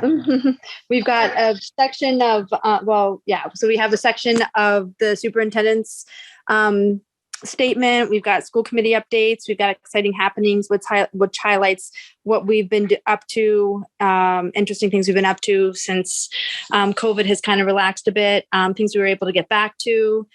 We've got a whole piece on the early college program. And our alumni section features alumni that are now from Mount Everett that are now working as faculty and staff at the school currently. And what else am I missing? We've got some lovely pictures of things that have been going on, hot air balloons and stuff. I think that's all the sections we have. Oh no, you did. That's I did want to comment on how many people have contributed to this. Kara, Bonnie, Laura, Danil, Nancy, and I have all put in some effort with. Beth has put in. Well, I was just going to say, and Beth is the blue. And Julie. And, yeah, so it really has, it feels like a really good effort and on track. And I noticed that we're getting into a groove of how to put this together. And oh my goodness, we really should recognize Carrie Giordano, who makes it beautiful for us we every couldn't time. do it without that. Yeah. Absolutely not. Okay. So the policies subcommittee, and by the way, on the same way that we're going to talk to people about the early college, we're going to, everybody we see, we're going to say, did you get the newsletter? Read it. Thank you. It's no rush. Okay, so Dennis, we have all the second reads. What we have this evening are a bunch of quote second reads, okay, which means that they have come before the committee, but now we're going to actually take an action against them. The first two on the list, ACR and AC, are a little strange because they're basically the same thing. But what we had decided in the policy committee was that the second one, ACR, gets into spending a lot more text on some of the details and definitions and everything else that basically we didn't feel that we needed. That what we needed was just AC, which is the one that if you've got the document in front of you, it starts out the SBRSD school committee and schools are committing to, blah, blah, blah, blah, blah. And so it's basically the same kind of object. It's just that we didn't need all that extra stuff in it, is what we had decided. So this is the first one that we'll call to take action on if and it was the recommendation of the subcommittee that we accept policy AC. I'll take a motion. So moved. Art and second. Second, Danelle. All right. Art, Yes. Jeff, Yes. Mel, Yes. Laura, Yes. Dennis, Yes. Bonnie, Yes. Sarah, Yes. Nancy, Yes. and Jane. All right. We have AC passed. Then we have GBA. GBA is equal employment opportunity. And this is the second read for that one also. So it's, so I mean, it is what it is. Yeah, does PS stand for public school? Pardon? What does PS stand for? Public Insert name here. Yeah. Okay. All right. Do you guys have that in your agenda packet? Yes. It's just a Okay, little- it wasn't in my printout. It's GBA, equal employment opportunity. All right. Art, Yes. Jeff, Jeff, you muted. Abstain. okay, Danelle, Yes. Laura, Yes. Dennis, Yes. Bonnie, Yes. Kara, Yes. Nancy, Yes. and Jane. All right. Say yes, Ne- Jane. Yes. The next one is JB, equal educational opportunities. And that one also was in your packet. So it's just a question of, Well, hold on. do we do it or not? It's out of order. It's 16C, page 16C. E. Can't be C. Whatever. It's Okay. 16C, but that's what- 16C. Yeah, is where it okay. Art, We're all Yes. 16C. Jeffrey, This is cheap. Abstain, I don't have it. Danelle, Danelle, you still? Yep. Okay. Yep. Yes. Sorry, can you put the mute? Yes. Dennis, Yes. Bonnie, Yes. Kara, Yes. Nancy? Yes. And Jane. All right, then we have JFB, JFBB. JF double B. Right. That's to do with continuing the school choice policy that we have Right. now. Art, Yes. Jeff, Yes. Danille, Yes. Laura,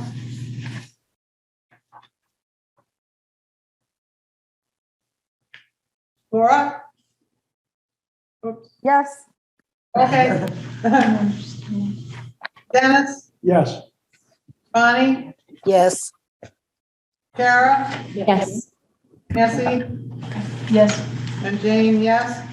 And we have JICA. Having to do with JICA is student dress code. student dress code. I think matches what we already have. Pretty close. Yeah. Art, Yes. Jeff, Yes. Neil?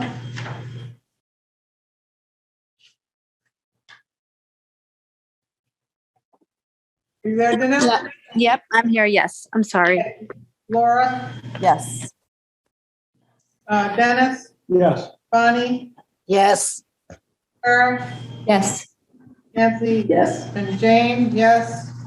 And finally, JIC. JIC is dealing with student discipline. And it does have a lot of changes in it, so I hope everybody enjoyed a read under your pillow last night or something. We've actually looked at Yeah, multiple times. yeah. So this is in line with what our student handbook and what our policy is. So Art, Yes. Jeff, Yes. Danelle, Yes. Laura, Yes. Dennis, Yes. Bonnie, Yes. Kara, Yes. Nancy, Yes. and Jane. All right.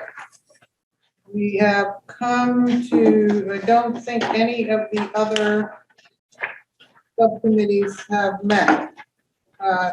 No, but I would like to try to have a building and grounds meeting before we change, before the next meeting, if that's possible. There's a lot of dots on my calendar, but I will see what I can do. I also think there might be, I think we are going to need to talk about some of the reports, safety reports from some of the other schools. That seems to be an item that of concern with some select board members. So I think it would be a good idea to get a meeting going. Okay. And if, of the members, so you can send out an email, people can, well, I think what we're gonna have to do is find when Beth is available and Yeah, that's everybody's what- assessed. She'll have to give us some Okay, Well, okay, 5 Sounds o'clock in the good. morning, Yeah. 3 o'clock in the 3 morning, a.m. something. right. Yeah, it'll be at 6 o'clock breakfast meeting. Not for me. Yeah, okay, so, That would be lunch. future agenda items. I have a query for you all, if that is, I'm intending to make you a little party next meeting. And I want to know whether you'd like to eat something before, during, after, or all three. During sounds good. That has to do with what time we call the meeting, informally call the meeting. The business meeting will be posted at the usual time.